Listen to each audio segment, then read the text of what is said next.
এটাকে যদি আমি জেনারেলাইজ করি কি হবে, ঠিক আছে, n দিয়ে ধরো a plus B to the power n কিভাবে লিখবো, n c 0 0 থেকে শুরু হবে সবসময়, a b কি হবে এটা 0 n minus 0, then n c 1 a b এটা n minus 1 ডট ডট চলে যাচ্ছে, শেষ টার্মটা কি হবে n c n a b এটা হচ্ছে n, এটা n minus n।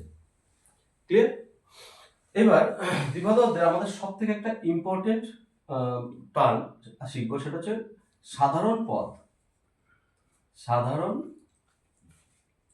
পদ, ঠিক আছে, সাধারণ পদ কিভাবে দেখ, আমরা প্রথম যে টার্মটা পাচ্ছি সেটা কি লিখছি, n c 0 a b এটা 0 এটা n minus 0, তাই তো?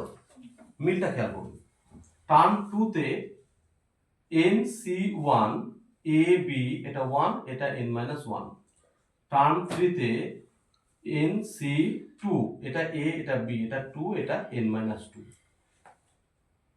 তার মানে কি দাঁড়াচ্ছে খেয়াল কর, দেখ মানে মিলটা খোঁজার চেষ্টা করছি, এইখানটায় 1 এইখানটায় 0 এক কম, এইখানটায় 2 এইখানটায় 1 এক কম, এখানটা 3 এখানটায় 2 এক কম।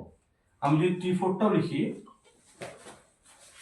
nc3 ab এটা 3 আসবে এটা n minus 3 আসবে, তাই তো? দেখ এক কম। তো এখান থেকে আমি একটা সাধারণ টার্মের লিখবো, টার্মের ফর্মুলা হিসেবে লিখবো, সেটা হচ্ছে এরকম ভাবে লিখে এটাকে টি আর প্লাস 1, মানে এখানে যা আছে তার থেকে কি হবে, এখানে এক কম হবে এনসিআর, আর এনসিআরটা লিখতে পারলেই এ বি এটা আর এটা n minus r, এটা হচ্ছে সাধারণ পদ বা কমন টার্ম, ঠিক আছে, যেটা কিন্তু আমাদের ইম্পর্টেন্ট বিষয়, প্রত্যেকটা অঙ্ক করতে গিয়ে দেখবি এই সাধারণ পদের ইউজটা আমার এখানে হবে। ক্লিয়ার হচ্ছে? আচ্ছা